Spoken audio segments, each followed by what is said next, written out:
Hello, everyone, and welcome to How to Take Marvelous Cell Phone Photos. My name is Ole Kagan. I'm the Community Engagement Coordinator for LA County Library. I would like to introduce Martin Malelu, our MakeMo librarian and presenter for today. Martin is a MakeMo librarian, which means MakerMobile librarian. Martin's job is to take a colorful van all over LA County and do science, technology, engineering, arts, and math programs for anyone ages 0 through 99 and above. So at any one moment, you can find Martin at a senior center, a school, a park, essentially anywhere where we are invited. And so it makes perfect sense that when we're in this digital environment, Martin will be presenting about an important digital literacy topic of the day. In the past, we had intro to photo editing, which was very popular, but that happens after the photo is already taken. Today's program will focus on how to take photos in the process. And with that, I would like to introduce to you and bring to the stage Martin Malelu. Awesome. Thank you, Oleg. I'm going to share my screen now. All right. So you can see this, right? We're good?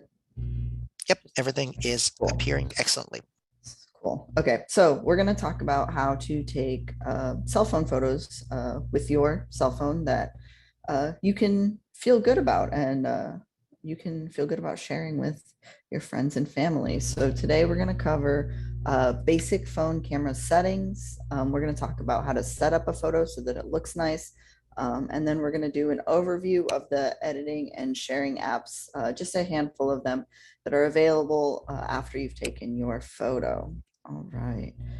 So the first thing that you're going to want to do when you have your phone is you're going to want to clean the lens. All right. So it all starts with having a phone that is in good physical condition. So if you have like cracks in your lens, you're not going to get the same kind of photos as you would if you didn't, or if your lens is dirty. So to clean your lens, you're going to want to use a microfiber or lens cloth. I know that sometimes if you buy like nice eyeglasses or eyeglass cases, they might come with a microfiber cloth or a lens cloth of some kind.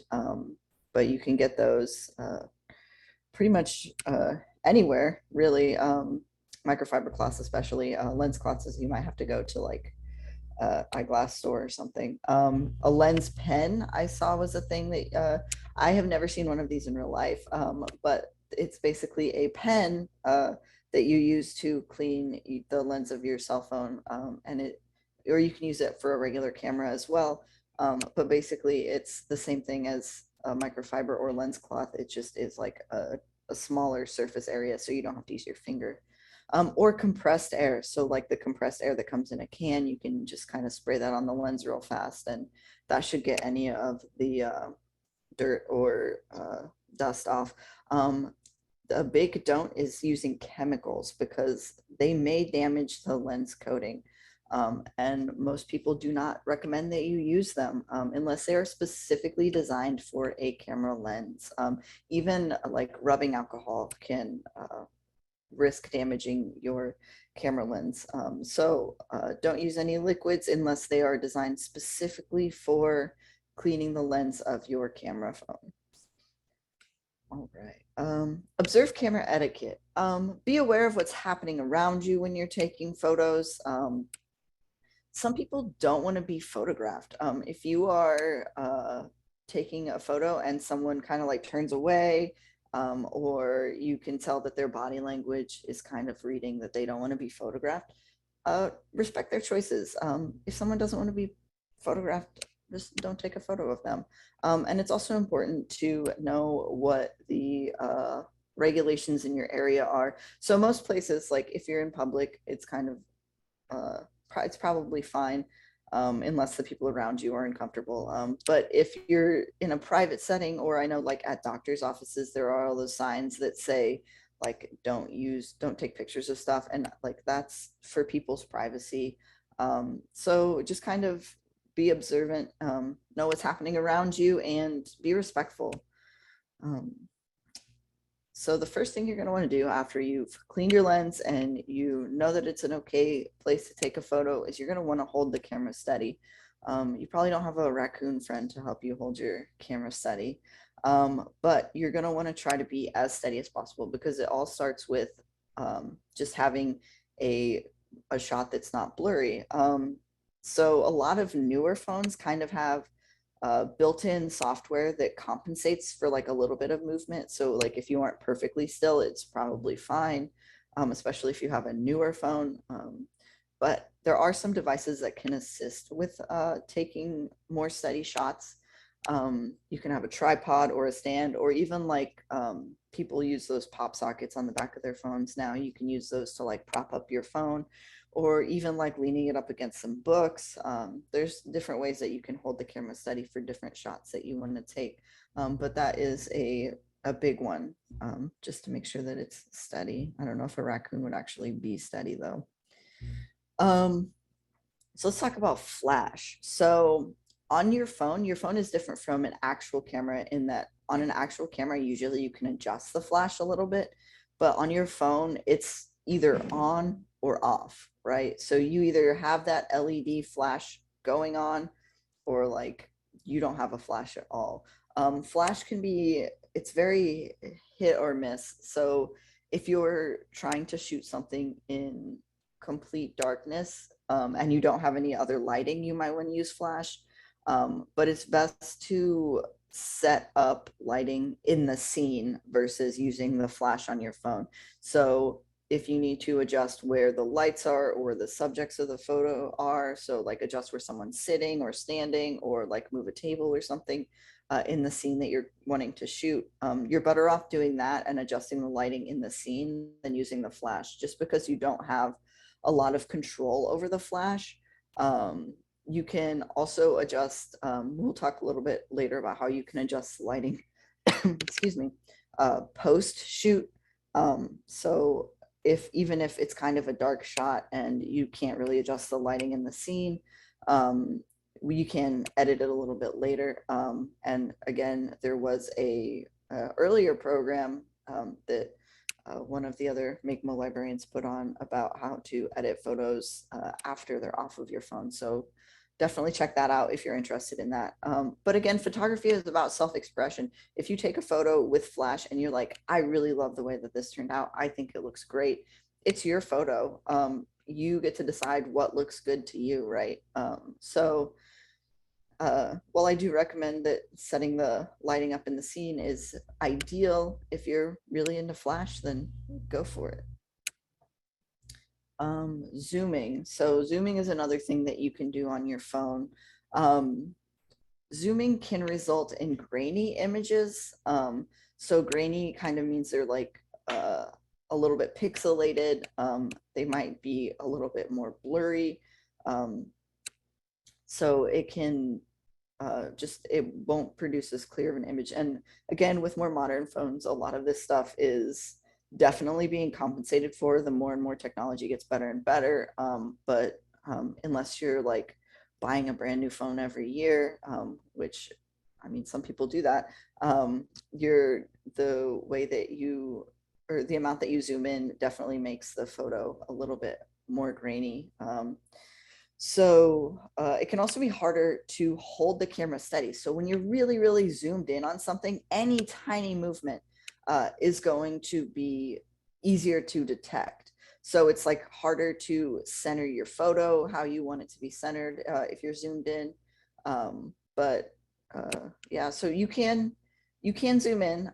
As you can see in this photo, this person zoomed in a little bit, and like it's fine. Like you can still take good photos when you've zoomed in on something, but it's better to create the distance in real life, or create the shot in real life versus trying to zoom in and out on the phone. So let's talk about, okay, yeah, so I have an example right here. I found this book in the library and I took a picture of it. I tried to do about the same the same photo in each of these. So on the left here, I didn't zoom in at all. And on the right, I zoomed in a good amount to get this photo. And as you can see, like, because it was so zoomed in, it was harder to center the photo. So like, I didn't crop these photos at all, but you can tell on the right, like, it's not quite as centered as the one on the left, because like it's so much harder to like get the picture exactly where you want it when you're zoomed in. And also you can tell it is a little bit grainier and the colors are a little bit off. So on the left there, like the purple is a little bit richer and like the green is definitely like more vibrant.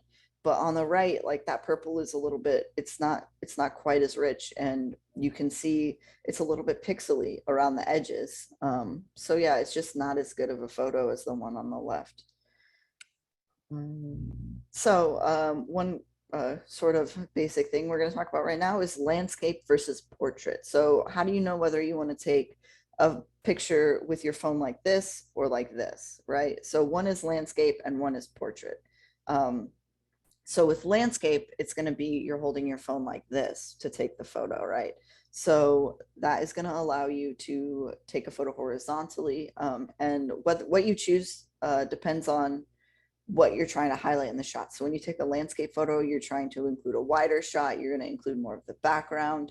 But if you want to take a portrait photo, and like portrait is kind of, I mean, they're kind of named appropriately, right? So like a portrait photo might be a good photo to take just of like a headshot of someone might be a good portrait photo that you want to take. So like in this example, this person has just taken like a selfie portrait photo, and it's just, they're trying to highlight their own self. So they are able to take that much better with the portrait mode versus the landscape mode, where they're trying to highlight the environment and everything around them. So yeah, think about what you want to include in your shot and what's important and what you're trying to highlight, and then you can choose whether you want to take it in landscape or portrait. And portrait mode isn't reserved specifically for taking pictures of people. You can use it for all kinds of stuff depending on what you want to highlight. Distance. So distance is something to consider as well. So in a photo, you have the foreground, the middle ground, and the background. And so they're appropriately named, as the foreground is what's closest to you, and then the middle ground is in the middle of the foreground and the background. So when you're considering distance, you want to think about what is the subject of the photo, what are you focusing on, and do any of these take away from the focus of the subject? So if your subject is in the foreground, but the background is super, super busy and there's a lot happening, it might be not quite the photo you're looking for. The focus might be drawn to something else in the background if the background is way too busy. So like in this photo, you can see that this photo, I think, is a pretty good example of distance, because there's nothing super, super close, but like you can see this guy is kind of like a little bit further away and the trees are a little bit further away, but then you still have the ocean and that island like way in the background. So I think that this is a good example of like how you can use distance to kind of create the image that you want to create. So lighting. So we talked a little bit about lighting earlier. We talked about using flash for lighting. But if you are lighting in the scene, you can control all kinds of things: the direction of the light, the color of the light, and the intensity of the light. Assuming that you have like you're inside and you are using the lighting available to you. If you're outside and you just have your phone on you, then you can't really control the direction and the color and intensity of the light, because you just have the light available to you. But you might be able to move things around in the scene. So if you want to take a picture, you're at like a national park, or you're somewhere where there's a lot of scenery that you want to take a picture with, you might want to move around and find where the light is good in that scene, and find a good direction. So like you might change the way the person is facing, or you might change how many trees are around you. You might go somewhere where there's more trees or less trees, or you might go somewhere where like maybe you want it to be really, really bright. So you might go somewhere where the ground is able to reflect some light better. It might be a different color. You can change what's highlighted or shadowed. So in this photo right here, you can see that there's very obvious choices of like what they're trying to highlight in this photo and what they're trying to shadow, because the shadows are so intense. So they clearly have light coming in from one direction, and there's no light to the right of this or to the, I guess it's their left, but it's our right. So on the right side of this photo, there is no lighting, but all the lighting comes from the left side of the photo. So that was an intentional choice they made to make this picture look the way it does. So yeah, um, you can adjust the scene or change the angle in real life versus trying to edit these things post taking the photo. So let's talk about angles. So all of these photos right here are taken from different angles.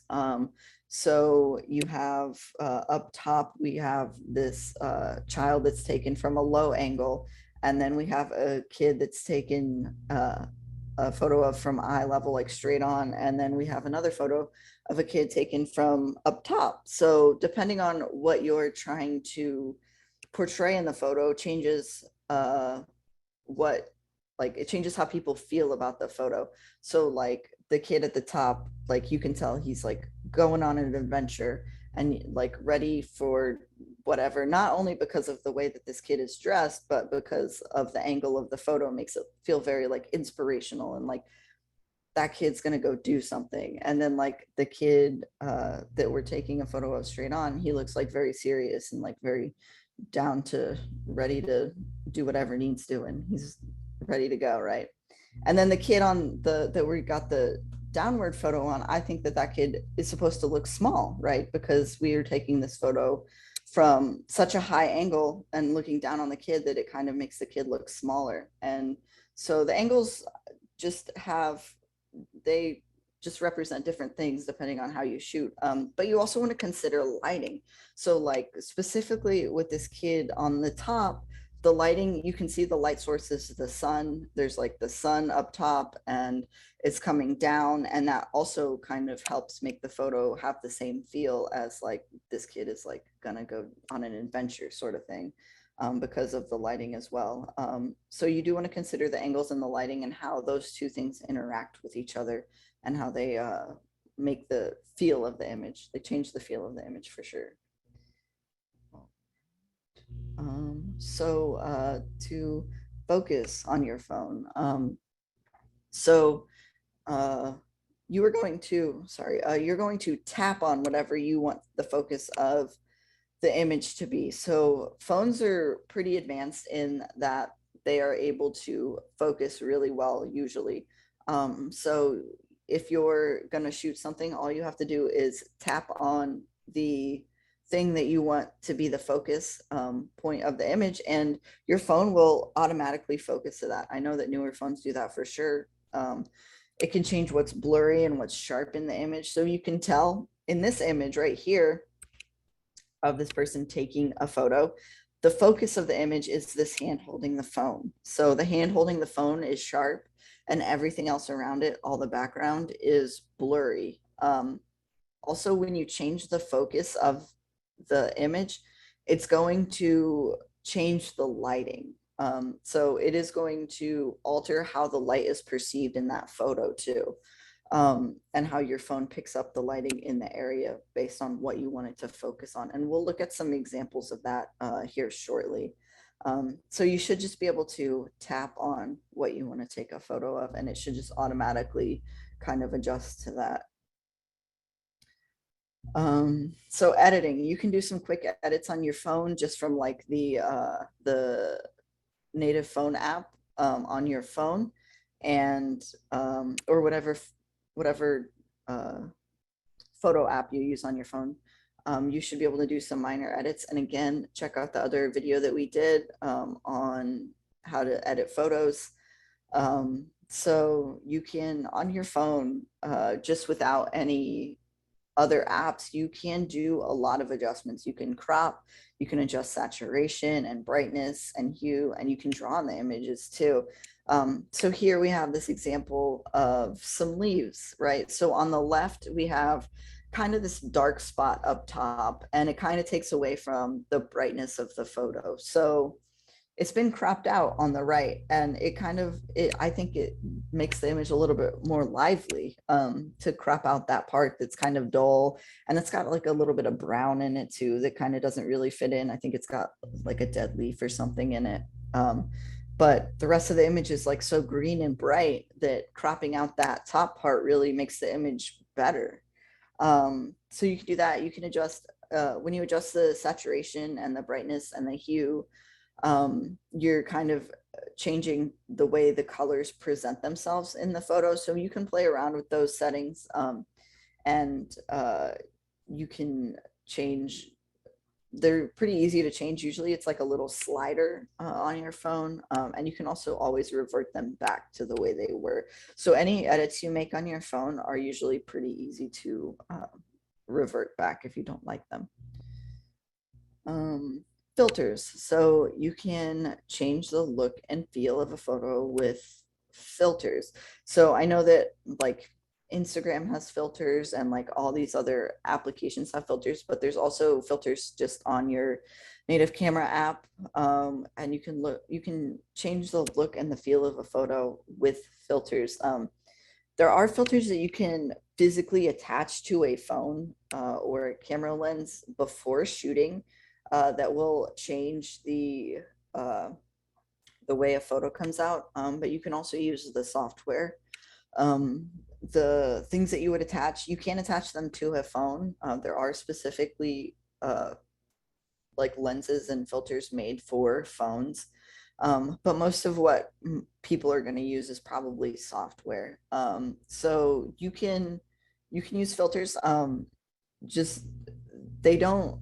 I think that now filters allow you to adjust how much filter you put on there. I know that when smartphones kind of first became a thing, it was either like you completely filtered the photo or you had no filter. But now I know that like when you put a filter on something, you can adjust the level of the filter. So maybe you like the filter, but you don't want it to be quite as intense. And filters are like, they're kind of like presets of some of the editing things that we just talked about. So they're like preset levels of saturation and brightness and hue that you can just throw onto an image that will change the way that that image looks. So you can always go through those and see what ones you like and what ones you don't like. So uh, I feel like one of my MOs is always just play with it and figure it out. And I know that's not everyone's cup of tea, and that's why we do these programs.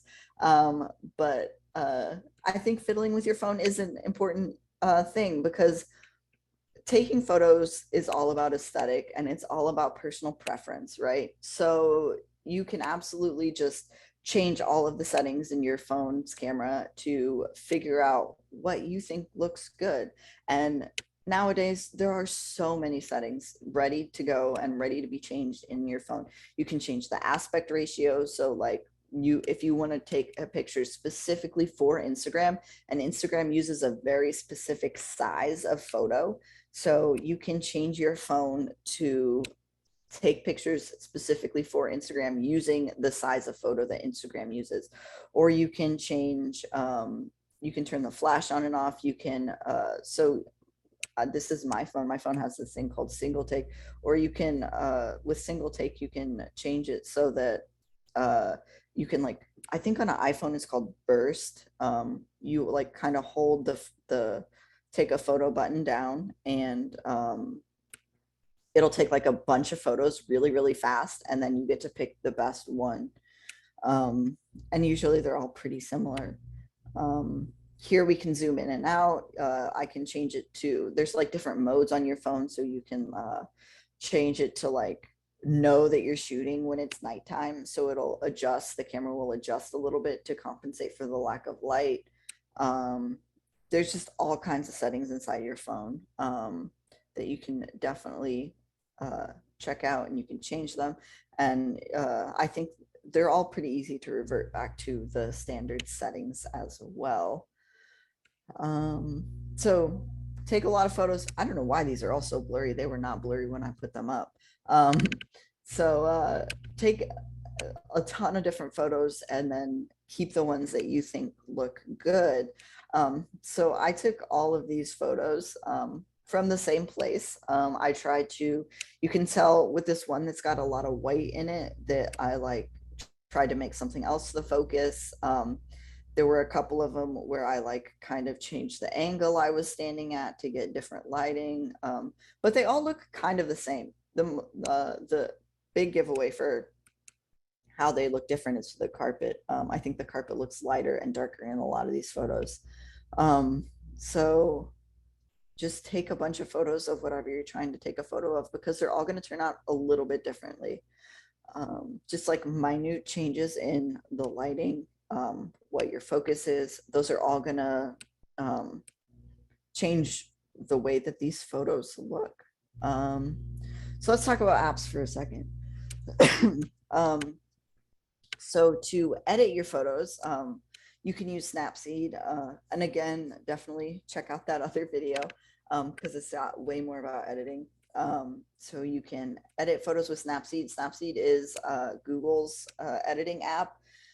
It's pretty light. It's not super heavy duty, but it's good for like minor adjustments. I like Snapseed a lot. I'm not a professional photographer by any means, and I just like to do some quick edits sometimes. So I definitely uh, like Snapseed. Then you can use Flickr to organize your photos. You can upload photos and just store them. You can kind of use it as like a photo dump to just hold all your photos. You can also put them in other things, like you could always make like file folders in Google Drive. There's a bunch of places where you could put photos just to share them and hold on to them with ease. And then to share them, if you want to share them either with the whole world or you have like a group of friends that you want to share photos with, you can always put them on Instagram. That's like a pretty big photo sharing app. And Instagram has filters built in that do allow you to adjust how much or how little filter you put in. But it doesn't really allow any editing beyond that. Um, but yeah, those are the apps that I think are probably good go-tos for doing these things, but there are a ton of apps out there for doing all of these things.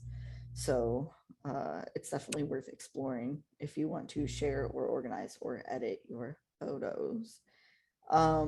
If you are interested in learning more, we have a couple of books on iPhone photography. Unfortunately, I think that uh, books on Android photography specifically are like few and far between, just because there's so many different phones that run Android, that there's not really just like a here's all the Android settings, right? Whereas iPhone there's only one camera app for iPhone or built into the iPhone, right? So that they are able to just make these iPhone photography books.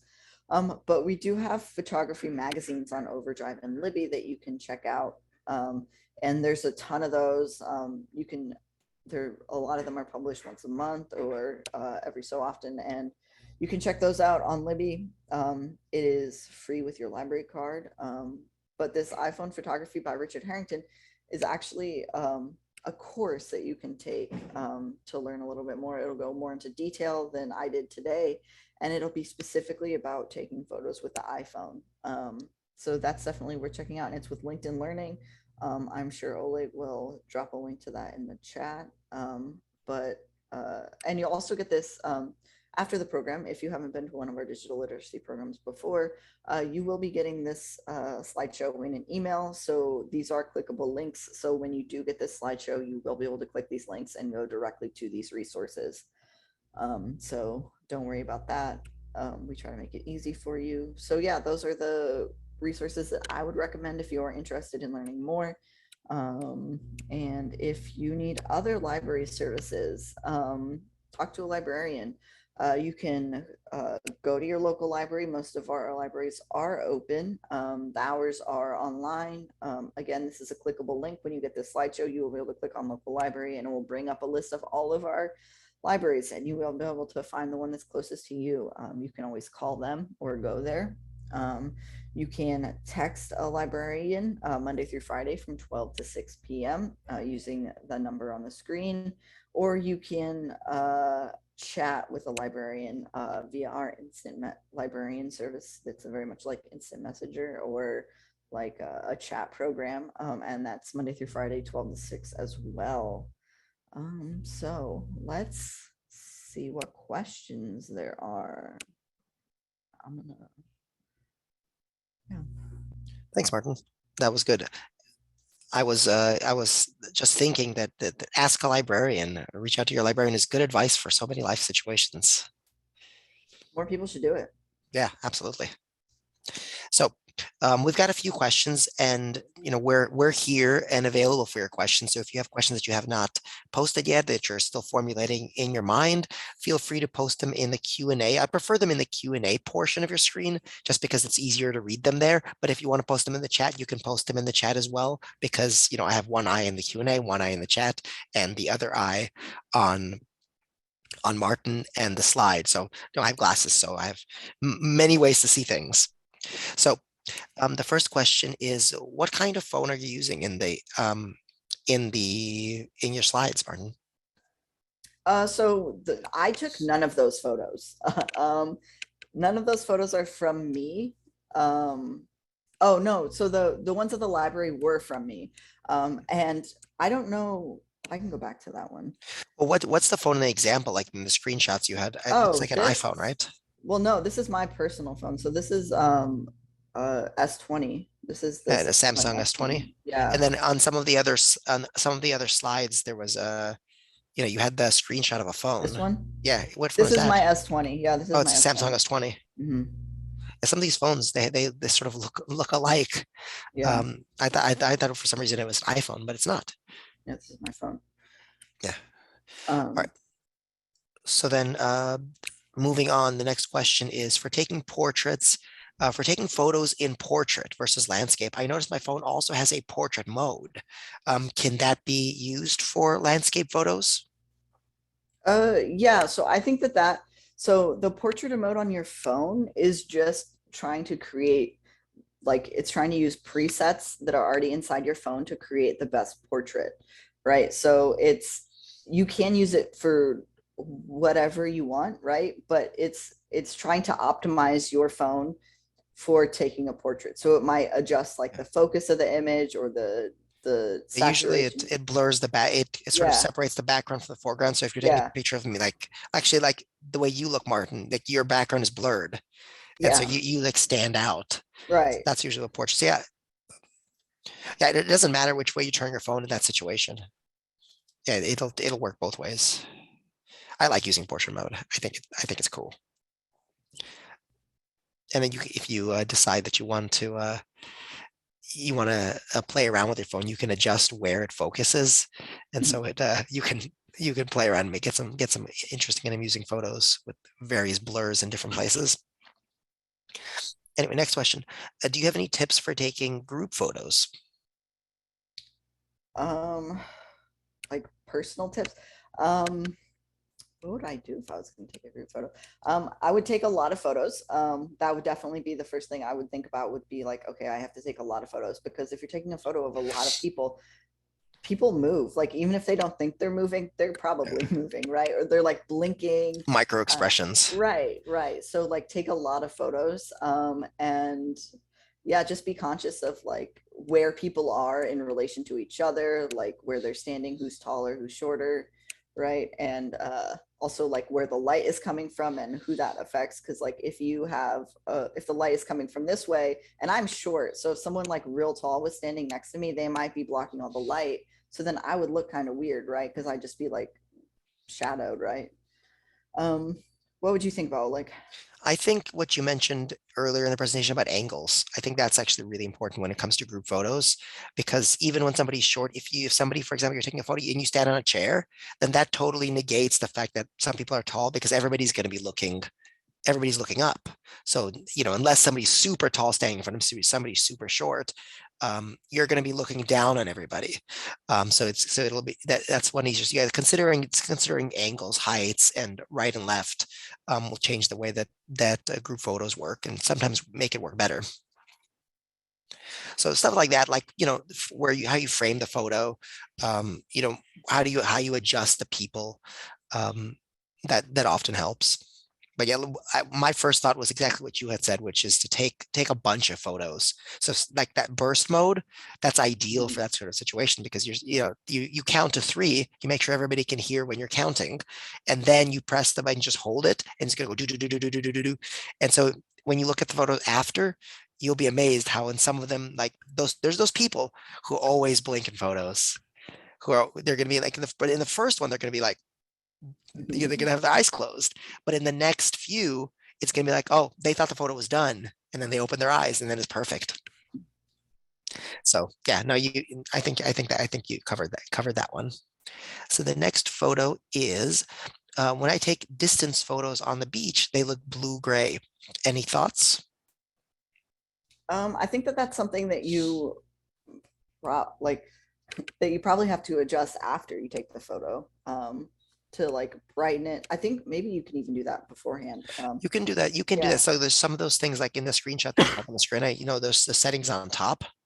Mhm. Um, you can adjust some of those settings to determine how your phone reacts to light. Mhm. Because sometimes when you're looking, especially on the beach, these are a lot of light, or if it's getting dark, there's not a lot of light. But we with our human eye can determine those colors, but the phone can sometimes get confused and not display colors correctly. And so in that situation, especially when you're at the beach, where you're not necessarily in a hurry. You have time to hold up your phone and then kind of adjust some of those settings and fiddle around with the white balance and the other color settings. That's the perfect time to fiddle around with those and see, because you'll see right when you start switching the settings, that the way your phone's looking at the photos will change. You'll see it in real time, and so then you can look with your eyes at the actual sky and what's happening in your phone, and be able to tell where it's working, where it's not working. So I've done that with photos, not necessarily of the sunset, but it's amazing how, because it's technology. I mean, the algorithm is adjusting what the phone sees. And so, it's not like the human eye. It works completely differently. So just going in there, fiddling with some of the sliders makes a big difference. But yeah, it depends. Like what you said earlier, if you might be able to fix it afterward. It depends on how much difference there is between what you see and what you don't see. So the next photo is actually similar, but I think we kind of covered it. When I try to take photos of the sunset, which is in red, purple hues, it comes out yellows, not reds, oranges, or dark purple. What can I do to improve the color outcome? Yeah, it's similar kind of thing. Go in there and change the brightness, contrast. Some of the aperture. You can determine how much light your phone takes in when it takes the photo, and that will sometimes calibrate it to be more similar to what the human eye sees. Uh, does having a lot of pictures and videos on your phone affect the performance of the phone in general? So I know with a lot of uh phones now, like it automatically update, or you can set it up to like automatically back up to a cloud service, so that you don't have all of those photos and videos just stored on your phone. You would also have to have like a lot of videos and a lot of um, photos to like to affect the performance of your phone pretty heavily. So if you're just like a casual photo taker and you like kind of go through your photos every couple like months or so, and you're deleting the ones that you don't want to keep anymore, it's probably not going to affect the performance. But if you're taking like thousands of photos every day and like keeping them all and making like 10-hour videos, then yeah, it's going to affect the performance. But for like the casual user, it's probably not going to affect it that much. And again, like I know that like my phone will back up to, I have it set up to back up to Google Photos every so often, so that it will automatically back up, and then it will delete all those photos that it backed up off of my phone so that they're not just sitting on my phone, but I can still access them at any time, and I can re-download them to my phone super easily, but they're not like on my actual phone right now. And Yeah. I know that iPhone does the same thing. They can do that with the iCloud. You can set it up to back up to iCloud.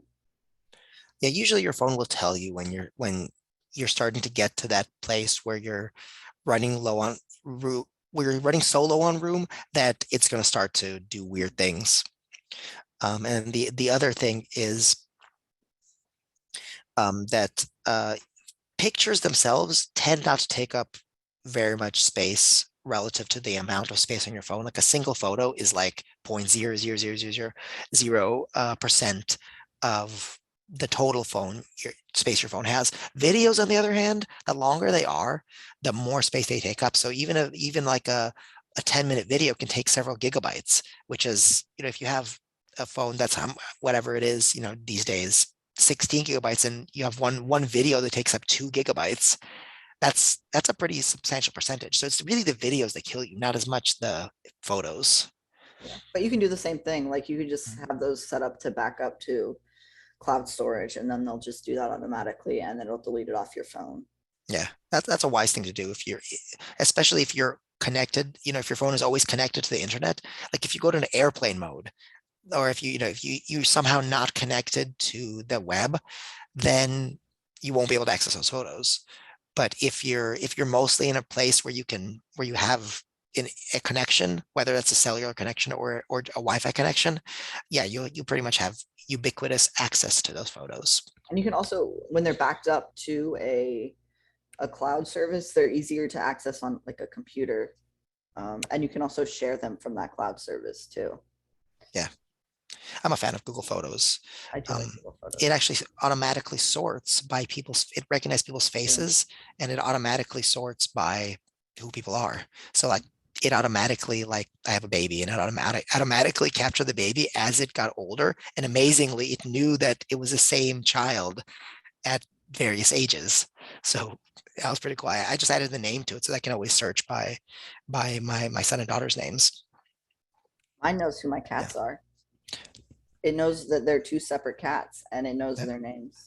I know the person at Google who created that feature. I She's love very smart, and it. I like her a lot. And I love that she created that It's feature. a fun feature. And sometimes Google Photos will also make you slideshows Yeah.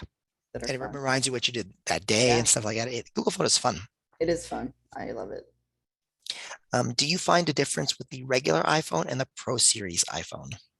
Ooh, Yeah, I I don't know. yeah, I don't know enough about those specific phones to know about that. I'm sure that in one of these, well, I'm not. Am I sharing my screen still? Yeah. You are, yeah. Okay. I bet if you check out this LinkedIn Learning uh, course, it probably goes into a little more detail about the differences between the phones and like things that you can do. I don't know what the difference would be. I mean, it probably, They might have a marginally different camera, yeah, although I would say that the cameras in modern phones are so good that even midline phones have outstanding cameras. I mean, they've come such a long way, even in the last 5 years, that any phone you're going to get right now is going to, even if it's not like the best, is going to have a great camera. I mean, relative to, it's not like a professional camera that you're going to take photos with, but it's outstanding for snapshots. Even going beyond snapshots, phones these days have really good cameras.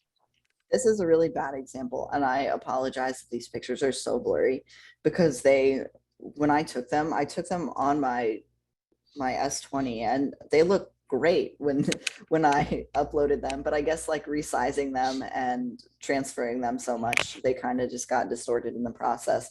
But so like this phone is almost 2 years old, right? And these photos just turned out amazingly well.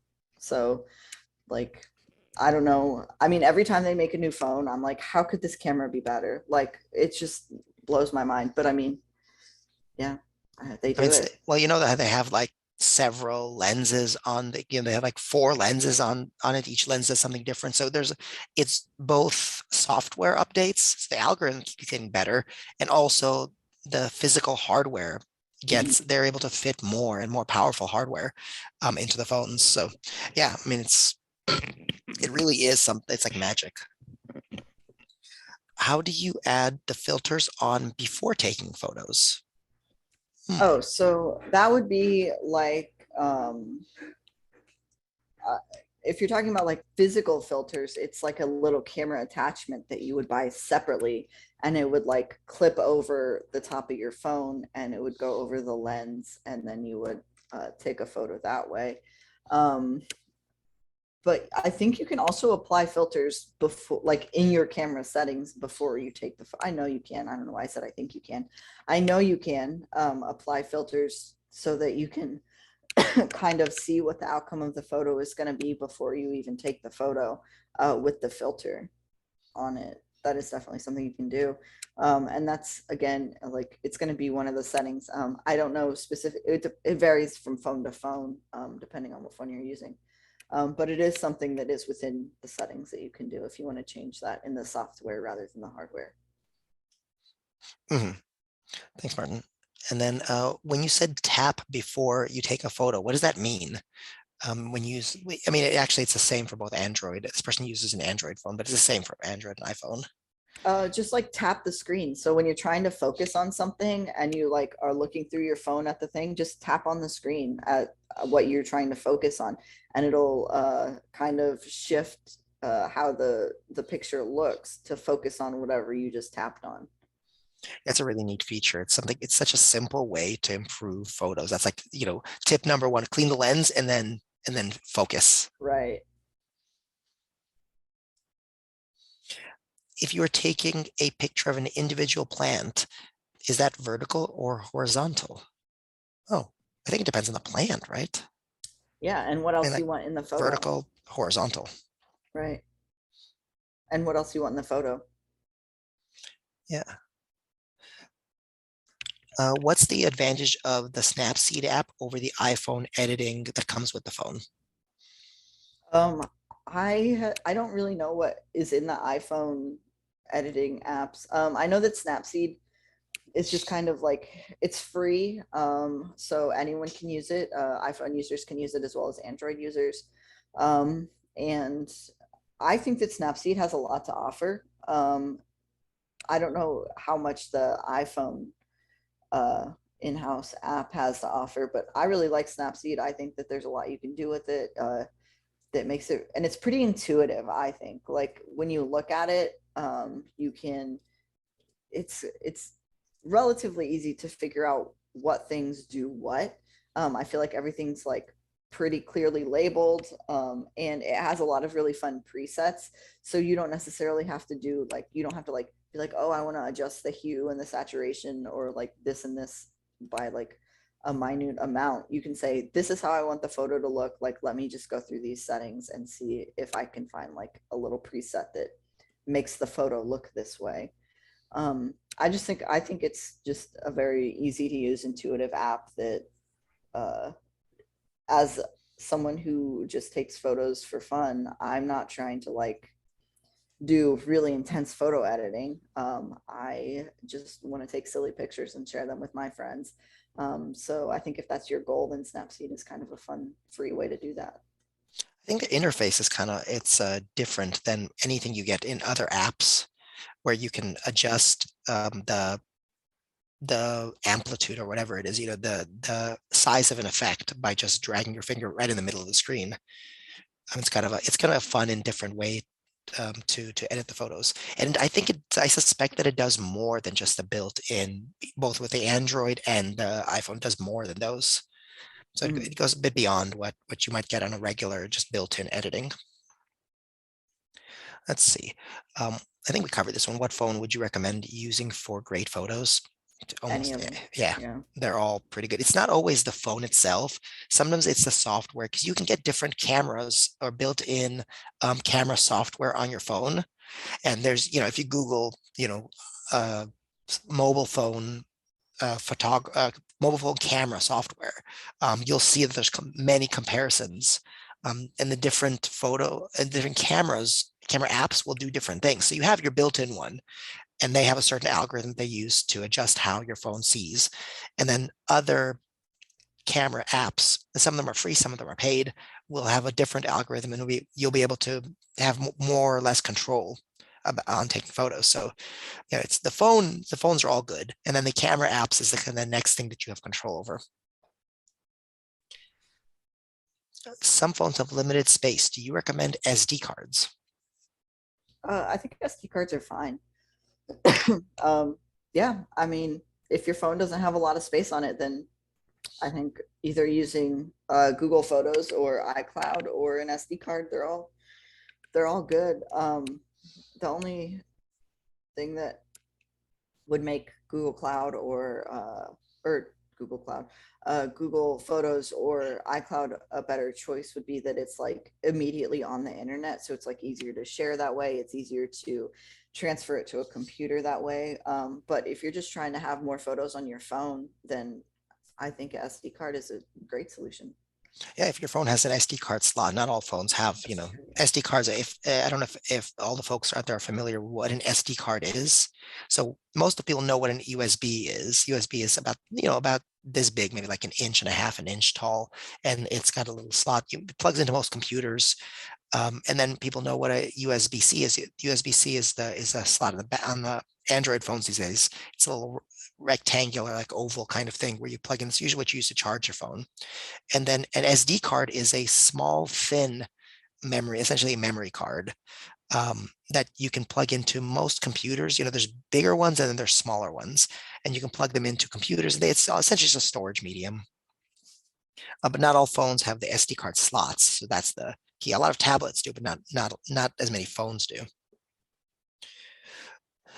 Can you demo how to return to the original setting after experimenting? I ended up messing up settings after experimenting.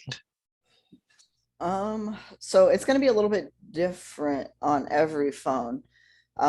So I think that usually there's like a revert or a I don't know what other terms they would use for that.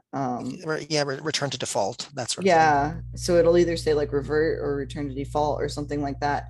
And usually it's just like it should just be one of the settings available in the when you're just looking at the photo. I don't know any apps that don't let you do that, or like I know a lot of apps will also allow you to either to like save as a copy. So like after you've done all the editing and you go to save the photo, it'll ask you if you want to save over the previous photo or if you want to save it as a copy, so that you can easily access the edited photo and the unedited photo. I usually do save it as a copy just because I like to be able to go back and easily edit it again if I need to. But I think that, yeah, I think that it's either going to say revert to default or something like that. What I would do is if it was me and I was having this issue, I would Google my phone model, return to default setting, and then camera, or camera return to default. And then usually their instructions would come up specifically for your device, and then you wouldn't have to rack your brain or try to, go through all the settings to figure it out. Somebody will have had that issue. I'm 100% certain, and they will have posted how to do it. If not like it would be on the Apple website or the Android website. Is there a way to store photos and play it as a video clip for free? I'm assuming that's like a slideshow. I mean, play it as a, I don't think I fully understand. I think they're asking if they can if there's a way to view your photos as a slideshow, for free. Probably. I don't know off the top of my head an app that does that. I feel like the phone might just be able to do that. Yeah, it depends on what you use to view the photos. I mean, I Right. think there's some photo organization apps that will do that. Like I think that even the default, like Google Photos or whatever the Samsung one is, or the iPhone, I think there's a way to make it so it plays some of the photos as a slideshow. But generally speaking, that's beyond what it's beyond the camera. I mean, that's something that happens in other software.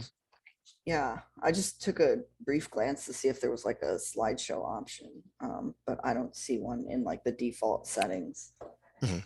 Um, Yeah, I'm sure that there are apps either in the App Store or the Play Store that will let you make slideshows, free slideshows with your photos. So that shouldn't be something difficult to find. It's a very easy thing to do in terms of like software. So yeah, that's out there and available. There's a question with a few questions. Is it always important to plan ahead, or should we be experimenting, trying a mishmash of angles and lighting, and then seeing what works? And then there's another, so let's do that question. Then there's another question that's within the same post there. I mean, I think that there's like, I mean, sometimes something happens and you want to take a photo of it immediately, right? And you don't have like time to play with the settings, right? So if you like see a bear walking across the street, you only have like a couple of seconds to like take some photos, right? So you don't really have time to like fiddle around. But you can, I think you can kind of get an idea of like through practice, you're like, oh, there's a bear like crossing the road. I know that I want to have my phone set up this way right away. And so like I think the more you take photos and the more you play with the settings, the more familiar you can become with them and the more you can be like, you just like kind of ingrained in you, you can be like, all right, this is the setting I'm in. Like I immediately know that these are the settings that I want my phone to have while I take this photo. But so I think it's worth like playing around ahead of time and kind of experimenting ahead of time to figure out what works best, so that you know for future situations what you want your photos to look like or how you want them to come out. Then the other photo, I mean, the other photos are all in my head. The other question within this same question is what's the difference between doing editing on my iPhone versus downloading the photo to my laptop and editing the photo there? Um, what is available to you, I think, is a big different, uh, a, like a big difference. So like you might have Photoshop on your laptop, but you don't have Photoshop on your phone. So if you want to edit your photos like super intensely in Photoshop, then you can definitely put them on your laptop or your tablet or whatever has Photoshop on it. So I think it depends on what programs are available to you on either of those things. Like I know for me personally, I don't have any interest in editing photos on a computer, so I do it all on my phone. But if that's something you're into and that's something you want to experiment with, then I think it's worthwhile to change your photos over to your computer and edit them there. All right. And then actually the next question is something that's beyond the scope of this program. Can you show us how to add words in a picture and on top of a picture? Not in this program, but in the intro to photo editing program that Martin mentioned earlier, that is definitely something that Lawrence talks about. So if you watch that on YouTube, you can scroll through and I think he shows how to do it during the program. And then actually in the Q&A also, people ask about that more. And so that's demonstrated a few times during that program. I posted a link to that earlier in the chat.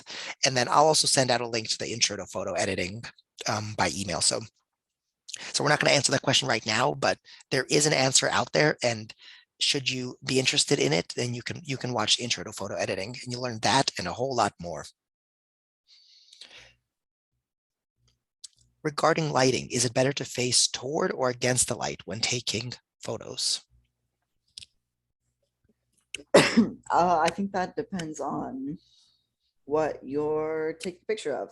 So let's actually go back to, I know that oh, the kind of the what do they say, like the common sense thing is that you want to have light behind you. here we go. But yeah, but it really depends. Yeah. So as you can see, like in this photo of this kid at the top, the lighting is behind the kid. And the photo of the kid pushing the stroller, the lighting is kind of up and to the left. So all of these lights are behind the subject. If you're lighting, do we have a photo of, yeah, so this kid that's looking straight at the camera is like, the lighting is it looks like it's kind of coming from more in front of the kid, right? Yeah, kind of like Yeah, in front, front right, and to the front, side. front, right. Yeah. Yeah. So it kind of depends on what you're going for in your photo. And like, let's go to that other person that I had a picture of. Where are they? Too many photos. This one. Oh yeah. Oh no, I went too far. So this one, like the lighting is coming from the left side, and it kind of looks like it might be coming from a little bit behind them too. So depending on what you're trying to do in your photo and what you want to highlight and what you want to shadow, you get to decide uh, if it's better to light in the front or in the back. Yeah, for generals, if you just want the person to be seen, then you want the light to be behind you and dropping right on them from as much in the front as possible. So they're going to be looking into the sun, and the sun will be behind you. But it's like Martin is saying, there's also, it really depends on what kind of effect you want to create. I always think about it. I was in the theater in the past, and when you wanted to create a creepy kind of a creepy thing, you put the light right above somebody, and so it came right down, and so they're, you had all the shadows on their face, and it made them look creepy. So if you want to take a picture that looks vaguely creepy, then have a light right above somebody. And if it's a fluorescent light, perfect, because that just kind of makes makes everybody look a little bit creepy. So, and then you can adjust the settings on your phone and change the make it a little darker and that kind of stuff. But yeah, there's so many options. That's the nice thing. It makes me think of, how kids tell the campfire stories and Yeah, they do a from little underneath. flashlight. Yeah, Yeah. top, underneath, all Yeah. that stuff. Because he creates the shadows. He creates the shadows on their Yeah. face. Um, on my phone, I have the letters HDR, which can be turned on and off. What is HDR? That's high definition. What does the R stand for? It is actually high dynamic High range. dynamic range. Okay. I don't know that I know what that does. I So know that what I it can also turn it on and is off. the HDR is, it basically expands the range of colors that appear. So you get, when it's dark, it's really dark. When it's light, it's really dark, and then everything in between. So it makes the photos more vibrant. It makes you be able to um, it shows what the camera sees in a way that's more realistic and lifelike. I did not know that. Thank you. Sure. I recently learned it myself. Um, I take a lot of wide portrait shots of my garden, and they never seem as colorful as my garden. Do you have any hints? Better time of day to take the shot, etc. HDR apparently. HDR, Yeah. yeah, um, I think that is like we talked about earlier, like trying to take a picture of like the beach and it doesn't come out quite as vibrant as you want it to. I think that uh, the same kind of rules apply where you got to kind of fiddle with the settings and figure out how you can change it so that your photo is or your camera is taking in like the right amount of lighting and is able to adjust the colors accordingly. And I think that kind of the same techniques apply as to a yeah, garden as they would for the beach. yeah. I think there's a few options, and we know, like Martin said, we've already talked about some of them. Uh, Taking photos when there's enough light is really important. So mid-morning, or like like 8, 9 in the morning, when the sun isn't like super bright, but the lighting is even. That's a good time to take photos, because your camera will be able to capture all the colors in an even way without worrying about too many shadows. But in general, having plenty of light is helpful, because you can always darken the photo. That's easy to do after the fact using a filter, or various settings in Snapseed. Snapseed are built-in photo apps. But if it's to lighten a dark photo, you can't really do that. I mean, you can do it, but it's not going to be vibrant. It's going to look odd. So yeah, just doing it with plenty of light is probably the easiest. And you can always apply filters after to make it really pop. Mhm. That's the easiest way to do it. Let's see. So horizontal photos, is there a difference if the button is on the right or the left, especially if sending or downloading? Uh, I'm going to say no. yeah. Then there's, I think there's a few kind of things built in, not necessarily questions, help with angles, etc. Taking a photo of, if you have a short arm, selfie sticks. Mhm. Yeah, or tripods or stands Mhm. are also very helpful. Yeah, sometimes a selfie stick is enough. It's wide enough so it brings the camera out enough so that it really is able to capture a lot more. Um, I think if you're trying to capture a room, a relatively small room, then wide angle lens and a selfie stick so you can bring the camera all the way up into the corner where you can't necessarily reach yourself, and then you get a lot more of the scene.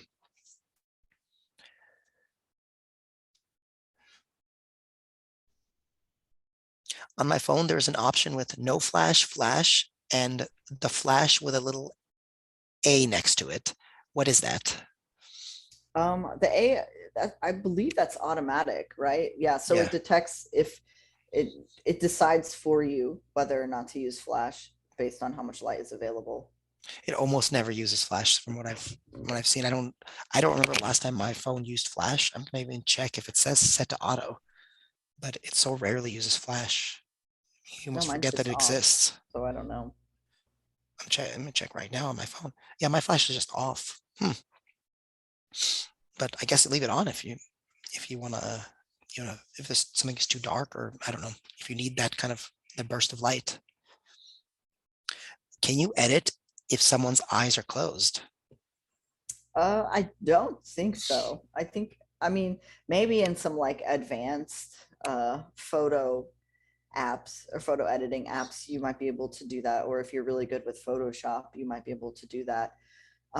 But just with like basic photo editing apps, if someone's eyes are closed, their eyes are closed. Unless you want to like draw some eyes on afterwards, right? I think that's the only way. You can't create something that's not there. Right, I mean, like from just basic photo editing, like you have right. to you have to literally draw, like open up a photo editing program like Photoshop or GIMP or any advanced photo, and you have to like draw the eyes in.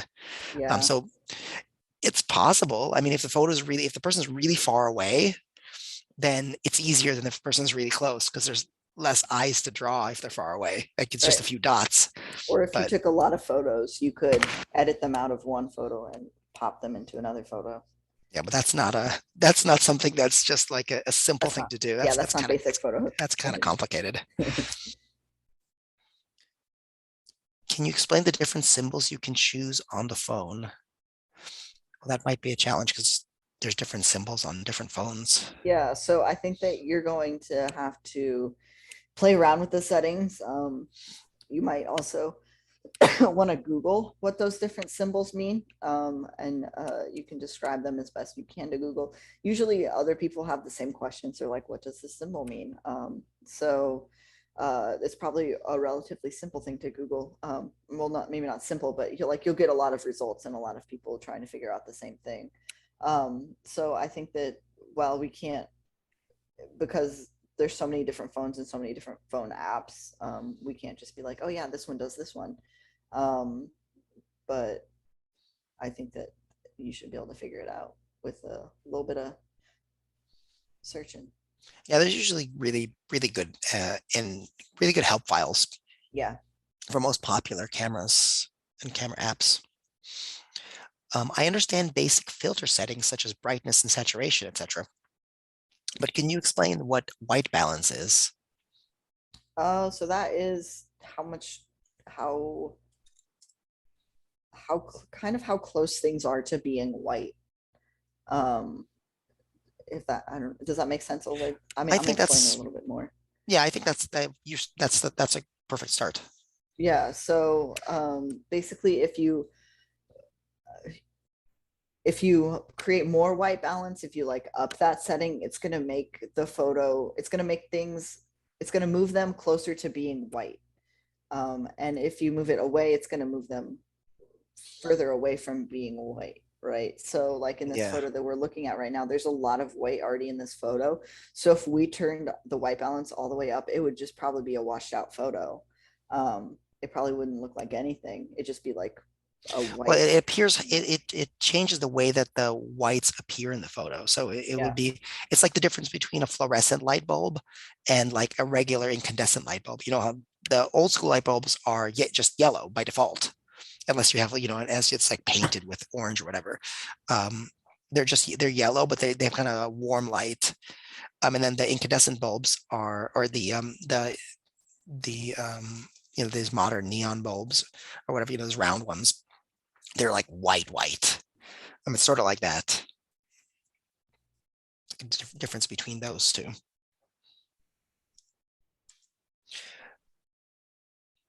To take a video on a phone, is it best to hold the phone landscape or portrait?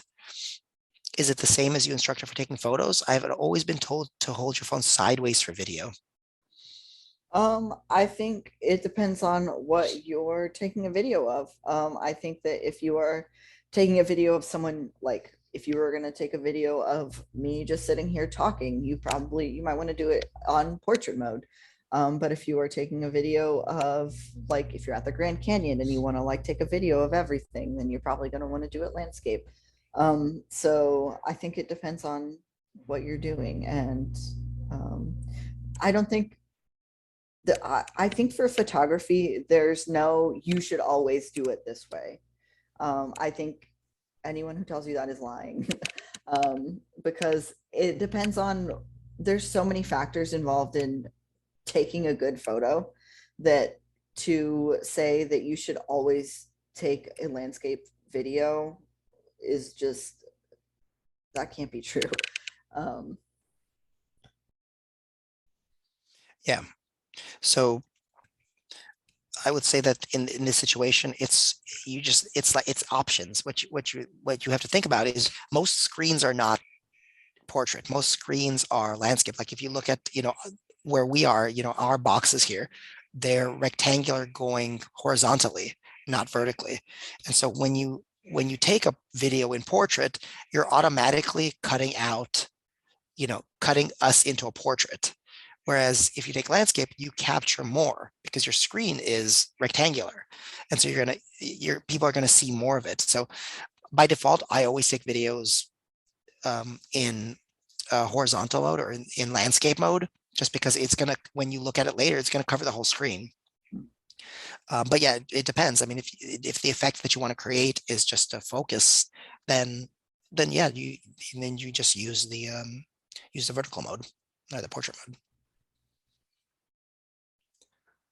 Are there specific YouTube videos you watched that helped understand taking photos, or does Apple have a specific video that is helpful? for iPhones, the resources that I have at the end of this presentation are probably going to be some good resources. I have not watched any YouTube videos on taking photos. Do you have any? I don't have any off the top of my head, but I know that there are a Yeah, plethora. There is no yeah, they shortage of people exist. taking, tutorials for taking good photos using an iPhone. But as with everything on YouTube, when it's posted by just the general public, you have a variety of people who are experts, non-experts, not expert pretending to be experts, people selling something. The quality may be so-so. You also might get videos that are 10 years old, where now phone technology has changed and settings have changed. So you're going to watch that video, unless it's just about photography fundamentals. The technology that it's covering at that time is old and not as relevant. The icons are going to be different, the settings are going to be different. So with YouTube, you always have to be wary of the source of the information. Whereas the resources that Martin just mentioned, the iPhone photography books, you can check the publication on date on that easily. Photography magazine, it's up to date. I mean, those, you see the month that it came out right away. And then the LinkedIn Learning videos, those are general. I mean, you can see the date on them, but those are generally kept up to date. They're usually recorded at regular intervals. I know all the resources, the iPhone photography book and the LinkedIn Learning course are both pretty current. I did try to link to ones that are a little bit relevant. And yeah, Oleg was right. The photography magazines, like you can see the dates. I know it's super, super small, but uh, one of these, like the Australian photography one says March 1st, 2022. So that was like not that long ago. So the Yeah. information in there is super current. Well, the magazines are periodicals. They come out Right. periodically on, in order, they're the current kind of stuff. So, um, where were we here? What do I need to do to adjust inside pictures that come out with a shadow, even when I use flash? So if you're using Flash, More light. the photos are gonna have a shadow created by the Flash because the Flash is like creating light for the photo, right? So the Flash is gonna automatically create a shadow. I don't think there's a way to like completely edit out a shadow in a photo without doing some like photoshopping. And uh, for a natural looking photo, I think that like having some shadow is important. Otherwise, it's going to look like you are in like a light bubble of some kind. But inside, Photos have, the photos capture light. So shadows are yeah, created by light. So if you want to adjust where the shadows are in your photo, you have to adjust the source of light, yeah, where the source of light is, or either move yourself or move the light, or adjust the strength of the light. If you're getting too much light, then drape something over a light. There's various techniques to do that. There are various tools out there that photographers use, and even amateur photographers use, to adjust light. And light is the most important thing in photography, isn't it? yeah. You just got to move your lamps around. And as sliders are, I think I mentioned sliders at some point. Sliders are just though some places to adjust something. That's where you can slide, tap something with your hand and slide it. More this way, less this way. Not a technical term. How do you transfer photos from your phone to your computer? There's a couple ways you can do that. You can use, like we were talking about earlier, iCloud or Google Photos. You could even just hook a cord up, like a USB to either Lightning or USB-C cable. You can email them to yourself if you use email on your phone. Um, if you somebody mentioned a SIM card, not a SIM card, a SD card. SD card earlier. If your photos are on an SD card, you can take that SD card out and put it in your computer. Um, those are the only ways I can think of that you would do it. A USB? No, there's no USB on your phone. Yeah. Yeah. I think we're getting to be it's getting to be time. It's 12:20. This time has flown by. Geez, we've answered a lot of questions, but time has really, I didn't even realize it was so late. Thanks for all the folks that are still with us. Hopefully the answers to these questions are fun and useful for you. So what's the best way to crop let's do like one or two more, and I'm going to see if I can capture, while you're talking, I'm going to see if I can answer some of the basic ones via just typing in the answer. So that way we can cover most of them, but we'll do what we can. We'll stick around here for another 2 or 3 minutes. What's the best way to crop a cityscape? And is there a trick to taking pictures with people wearing hats? Ooh, hats, yeah, the shadow. I think if you're doing a cityscape, I think that you're probably taking your photo in landscape mode, unless you're trying to take some close-up pictures of some really tall buildings. But I think for a cityscape, I think it depends. I don't know. Like, again, I don't know if there's like a best way to crop a photo. I think you have to figure out what you are trying to highlight in the photo and what is just like a distraction from what you're trying to highlight in the photo. And what like also highlights what you're trying to highlight in the photo. So like if you're trying to highlight a really tall building, you just want to crop out everything except the building, because then there's no like, you can't see proportionately how tall that building is, right? So, or if you're trying to figure out, or if you want to do like a really wide shot and you're trying to show how large the city is, you don't want to like just crop out everything crop out all the sky, because then like you can't really tell it's a city anymore. Um, but I think that you just have to figure out what looks good in your photo, and what you want to crop out and what you want to leave in. Taking pictures with people wearing hats. If your concern is they are shadowed by like the brim of the hat, I would, I mean, you would have to either change the lighting, change the direction of the lighting, because of that shadow. So they would have to be lit from, like, if they're wearing a hat with a brim that goes like straight out, you probably want to try to light from like a side, or maybe like a whole side, because you want to get some underneath too, underneath the brim. But you don't, again, you don't want to go for the effect of like the kid with the flashlight under his chin, right, at the campfire, because that looks creepy.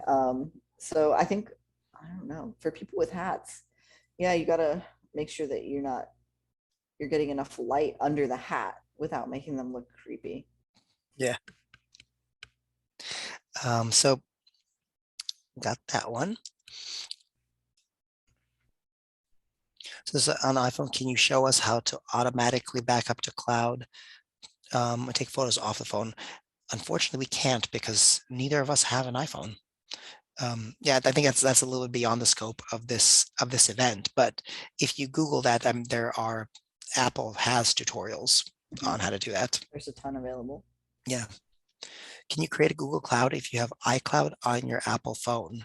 You can. Google is available on iPhone, but iCloud is not available on other devices. Yep. But you can create a Google account and use Google Photos and use Google Drive all on your iPhone.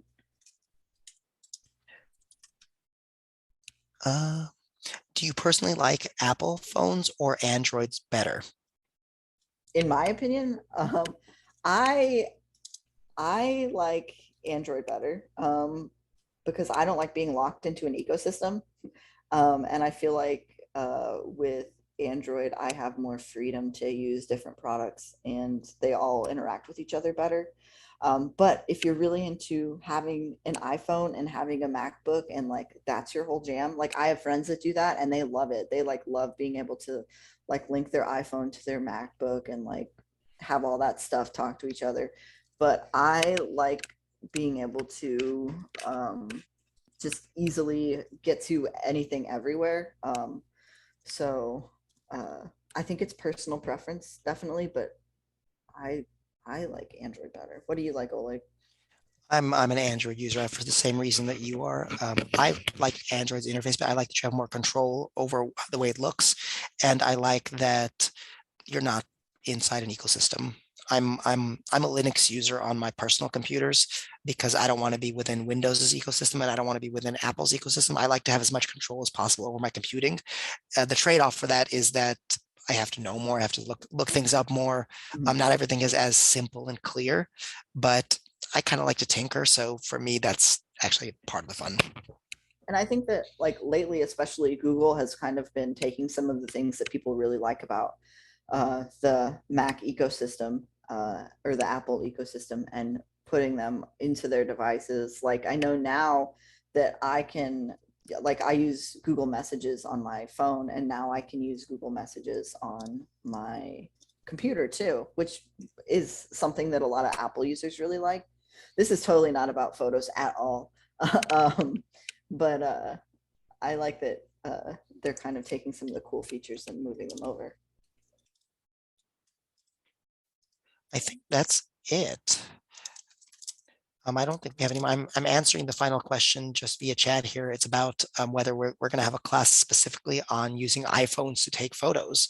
And the answer to that is we are not. There's a there's some questions, and did you look at the ones in the chat? Oh, I did not look at the ones that I've been missing that. I've been looking at the Q&A. There's a handful of them that I would like to answer. Can I just? Yeah, absolutely. Yeah, take them on. Okay, somebody says I have a flip phone that I can take photos with, and I don't know how to do that. How do I find out? So flip phones can take photos, and I think that usually there's like a camera button, like a button on the phone that looks like a camera, that you should be able to press, and that should be able to take the photo for you. There should also, you can also probably Google it. So if you Google the make and model of your phone, there should be like I'm sure somebody has used this phone to take photos before. As far as like, so I kind of want to elaborate on this a little bit. If you want to get those photos from your phone to a computer, I think that with most flip phones, you can plug them into a computer, or you can, some of them have email. You can always email them to yourself. Or there might be like a SD card insert in a flip phone as well. So yeah, I think that that's doable. I've already answered the question about aspect ratios. Okay, that was in gonna be the next one. that was cross-posted there. Okay. How do you do that? Separate photos. Oh, I think, was that about the slide that you had? The one where I took all the photos, That might be what this they're one. talking about. Yeah, Um, those are each individual photos. They're just, yeah, these are just a bunch of individual photos that I took, and then I emailed them all to myself, and I made this in Microsoft Paint. Yeah. So this is not a thing. I could probably do this on the phone. I'm sure there's a way to do this on the phone, but I did not do that. yeah, there are apps that will create these kind of Yeah. Collages. collages for you. Exactly. All right. I think we've actually officially gotten all the questions. I believe we had like 40 or 50 questions today. That's a lot of questions.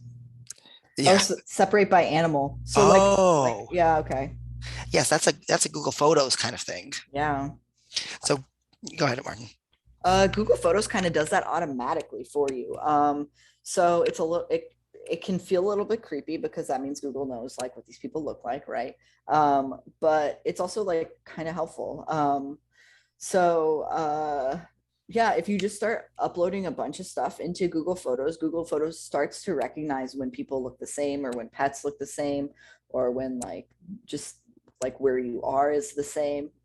So like it'll be like, oh, like these photos were all taken, like obviously I'm in a library a lot, so it'll be like these photos were all taken in a library, and we can tell because like your location plus it's like pictures of books, right?